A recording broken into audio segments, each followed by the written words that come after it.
Indonesia adalah negara yang besar. Negara ini berdiri kokoh dengan dasar yang kuat, yaitu Pancasila. Pancasila bukan hanya ideologi bangsa, tapi juga fondasi utama dalam sistem politik Indonesia. Dalam sistem politik, Pancasila menjadi pedoman. Artinya, segala proses politik harus mencerminkan nilai-nilai Pancasila, yaitu ketuhanan, kemanusiaan, persatuan, demokrasi, dan keadilan sosial. Politik dalam arti luas adalah cara mengatur kehidupan bersama. Dalam konteks Indonesia, politik harus dijalankan demi kepentingan rakyat dengan semangat gotong royong dan musyawarah. Karena itu, sistem politik Pancasila menolak politik kekuasaan yang memecah belah. Sebaliknya, politik Pancasila mengajak kita bersatu, menjaga keadilan, dan menjunjung harkat manusia. Kata politik berasal dari bahasa Yunani, yaitu politeia, dari polis negara dan thea urusan, yang berarti urusan negara atau kepentingan umum. Dalam arti luas, politik mencakup asas, cara, dan alat untuk mencapai tujuan tertentu dalam kehidupan bernegara.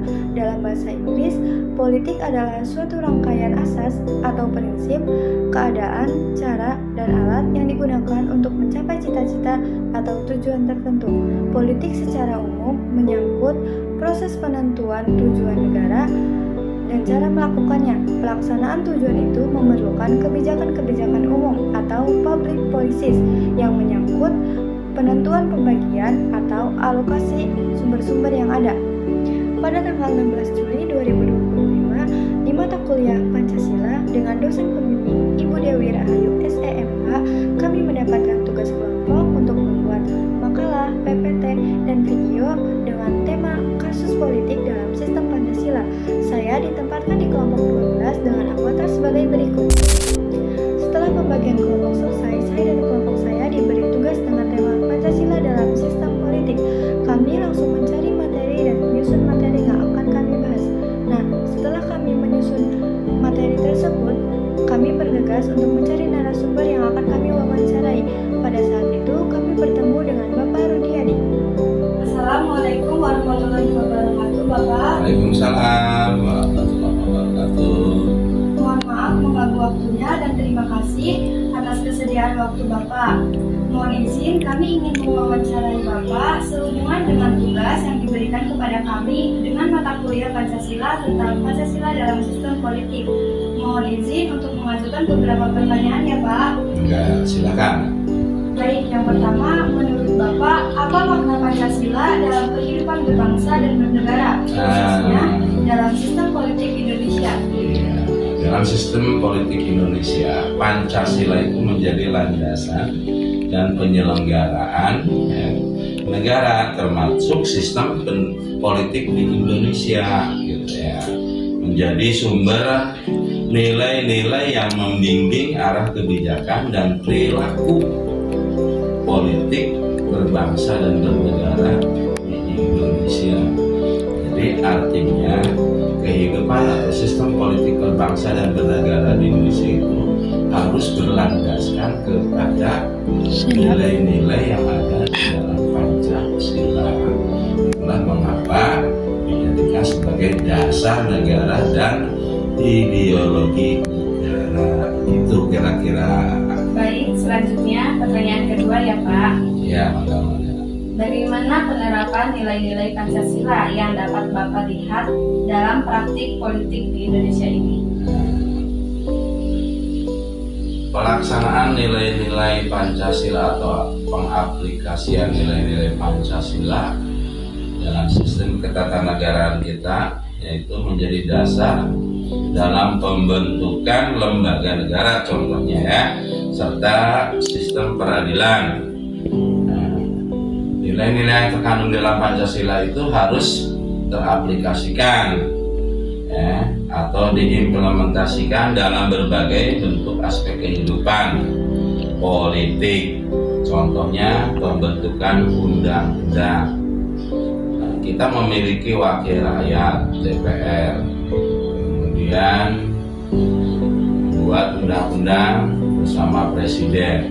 Itu salah satu bentuk penerapan demokrasi. Kemudian yang kedua, menentukan kebijakan pemerintah. Jadi pemerintah dalam hal ini untuk menentukan kebijakan itu harus atas persetujuan DPR. Ini mencerminkan asas demokrasi Pancasila, khususnya sila kerakyatan yang dipimpin oleh hikmat kebijaksanaan dalam permusyawaratan perwakilan. Kemudian contoh berikutnya adalah praktek demokrasi masyarakat Indonesia melaksanakan pemilihan umum. Itu adalah wujud dari demokrasi yang dilaksanakan di Indonesia. Itu kira-kira. Oke, selanjutnya pertanyaan ketiga ya Pak. Ya. Menurut Bapak, apakah sistem politik di Indonesia saat ini sudah mencerminkan nilai-nilai Pancasila secara utuh? Ini praktiknya ya. Nah, ya kalau boleh jujur ya, nilai-nilai sistem politik Indonesia itu ya, walaupun sistemnya sudah bagus, tapi dalam pelaksanaannya kurang bagus atau belum maksimal. Masih banyak terjadi penyimpangan dalam pelaksanaannya. Khususnya misalnya kalau kita lihat ya, berita-berita di medsos atau misalnya berita elektronik, di televisi dan sebagainya, kita dipertontonkan dengan ya, praktek hukum yang kurang memuaskan harapan rakyat. Kemudian tambah lagi banyaknya korupsi pelaku pejabat atau perilaku pejabat yang korupsi ini. Terus salah satu juga bentuk dari ya, bentuk penyelewengan dari nilai-nilai yang diajarkan oleh Pancasila. Kemudian juga mungkin kalau kita lihat dari penyalahgunaan wewenang ya, dan banyak lagi. Hukum tumpul ke atas, tajam ke bawah, memerlukan sumber daya alam hanya dinikmati oleh para pejabat atau yang punya kekuasaan, sementara rakyat kehidupannya susah. Itu mungkin contoh praktik-praktik atau nilai-nilai yang tidak sesuai di dalam sistem politik di Indonesia. Baik, selanjutnya pertanyaan keempat ya Pak. Ya. Bagaimana Bapak sebagai pendidik menyampaikan pentingnya Pancasila dalam kehidupan berpolitik kepada siswa? Nah, tentu saja kami para guru yang ditugaskan untuk mendidik siswa ya, di sekolah itu yang pertama yang kami lakukan adalah memberikan materi atau pengetahuan tentang pendidikan kewarganegaraan. Nah, ini pendidikan Pancasila, di mana diantaranya di situ ada ya, sistem ketatanegaraan Indonesia. Itu yang harus dipahami oleh siswa dulu. Nah, mereka belajar di situ mulai dari pelaksanaan demokrasi, ya, mulai pelaksanaan pemilu untuk menentukan siapa pemimpin mereka, wakil-wakil mereka di DPR, atau menentukan presiden, gubernur ataupun wali kota maupun bupati. Yang kemudian yang kami lakukan adalah tentu saja menjelaskan materi tentang demokrasi Pancasila. Ini penting untuk siswa belajar bagaimana pelaksanaan demokrasi yang baik. Kami juga sudah menerapkannya di sekolah melalui pemilihan OSIS misalnya atau pemilihan MPK. Itu cermin dari penerapan sila. Kemudian berikutnya adalah memberikan pembelajaran kepada siswa ya, tentang hak dan kewajiban siswa sebagai generasi muda yang akan melanjutkan perjuangan. Tentu saja bahwa negara ini bukan tanggung jawab pemerintah saja, bukan tanggung jawab orang tua yang sekarang saja, tapi tentu saja merupakan tanggung jawab generasi muda yang di masa yang akan datang. Sehingga sebagai generasi penerus bangsa, diharapkan generasi bangsa ini akan menjadi ujung tombak dalam menjaga pelestarian kehidupan berbangsa dan bernegara sesuai dengan cita-cita proklamasi. Kemudian yang terakhir mungkin ya, yang kami lakukan itu Kami juga mengajarkan tentang pola pembiasaan yang sekiranya sesuai dengan nilai-nilai Pancasila. Mulai dari sila pertama sampai sila kelima, di antaranya pembiasaan itu tentang kerohanian dilaksanakan di sekolah. Ya, sesuai dengan keimanan dan ketakwaan walaupun berbeda agama. Kami di sekolah juga menyiapkan dan memfasilitasi untuk yang non-muslim. Kemudian yang pelaksanaan yang kedua, misalnya sila kedua, sila ketiga, sila keempat, sila kelima, itu kami coba untuk jelaskan ke siswa agar mereka juga memahami itu semua. Kurang lebih itu dulu. Bapak, selanjutnya pertanyaan nomor 5 ya Pak. Apakah ada contoh konkret yang Bapak berikan tentang tokoh politik yang benar-benar menerapkan nilai-nilai Pancasila? Nah, ini pertanyaan yang bagus ya. Dari sekian banyak tokoh bangsa, mulai dari presiden pertama, kedua, ketiga, keempat, kelima, keenam, ketujuh, sampai yang ke-8 sekarang Bapak Prabowo. Setiap orang ada masanya, setiap masa ada orangnya. Tetapi dalam penerapan, apakah mereka menerapkan Pancasila sesuai atau tidak, ini yang sulit karena masing-masing juga mempunyai kekurangan dan kelebihan. Namun demikian, dari sekian contoh para tokoh ini ada yang Bapak kagumi, yaitu ketika kita dipimpin oleh Susilo Bambang Yudhoyono sebagai presiden yang kala itu ya menerapkan kebebasan demokrasi di Indonesia. Itu menerapkan ekonomi, politik ya, itu cenderung stabil pada saat itu. Namun setelah itu kira tokoh-tokoh yang lain bukan berarti melanjutkan, karena sekali lagi tokoh-tokoh ini mempunyai kekurangan dan kelebihan.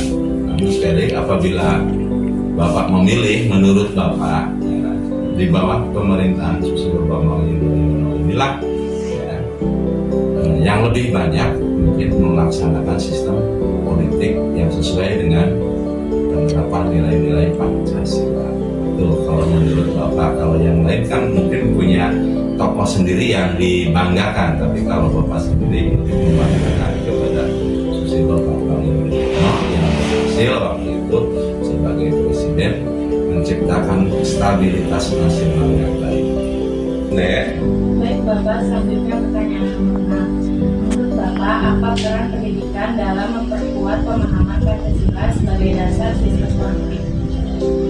Penting sekali ya. Pendidikan itu merupakan ujung tombak atau garda terdepan ya, upaya dari pemerintah untuk menyampaikan atau boleh dikatakan doktrinisasi dari negara kepada masyarakat atau warga negara Indonesia.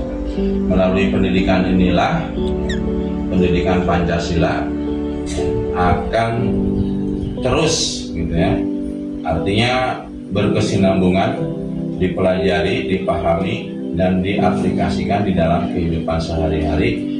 Baik Bapak, ini pertanyaan terakhir. Apa saran Bapak agar generasi muda tidak hanya hafal tetapi juga mengamalkan Pancasila dalam kehidupan sehari-hari, termasuk dalam berpendapat dan berorganisasi? Berpendapat dan berorganisasi. Jadi tidak hanya menghafal ya. Jadi yang pertama kuncinya mungkin pelajari dengan baik dan sungguh-sungguh. Memahami, kemudian mengaplikasikannya. Nah, insya Allah kalau sudah memahami, mengaplikasikannya akan menjadi kebiasaan sehari-hari kita di dalam melaksanakan nilai-nilai yang ada di dalam Pancasila itu sendiri.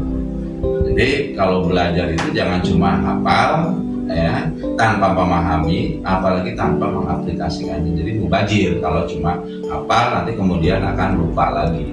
Tapi cobalah setelah kita memahami nilai-nilai Pancasila itu, terapkan dalam kehidupan sehari-hari, baik di rumah, di sekolah, di lingkungan, atau di masyarakat yang lebih luas, atau juga mungkin di pekerjaan-pekerjaan sesuai dengan profesinya masing-masing. Insya Allah ya, kalau semua masyarakat Indonesia sudah memahami dan bisa melaksanakan nilai-nilai Pancasila, kehidupan berbangsa dan bernegara kita akan terwujud sesuai dengan cita-cita dari para pejuang dan pendiri bangsa Indonesia. Nah, berkaitan dengan pertanyaan tadi ya, yang terakhir, bagaimana dengan berpendapat dan berdemokrasi atau berorganisasi? Nah, tentu saja dibiasakan gitu ya. bahwa untuk memecahkan masalah itu ya, tidak saja harus mengutamakan emosi, tetapi lebih memberikan kepada musyawarah mufakat, dibiasakan itu ya. Nah, untuk itu tentu saja ada kebebasan berpendapat karena dijamin oleh undang-undang. Jadi kalau ada suatu permasalahan misalnya diselesaikan dengan cara musyawarah mufakat, itulah hakikatnya ya wujud dari demokrasi Pancasila.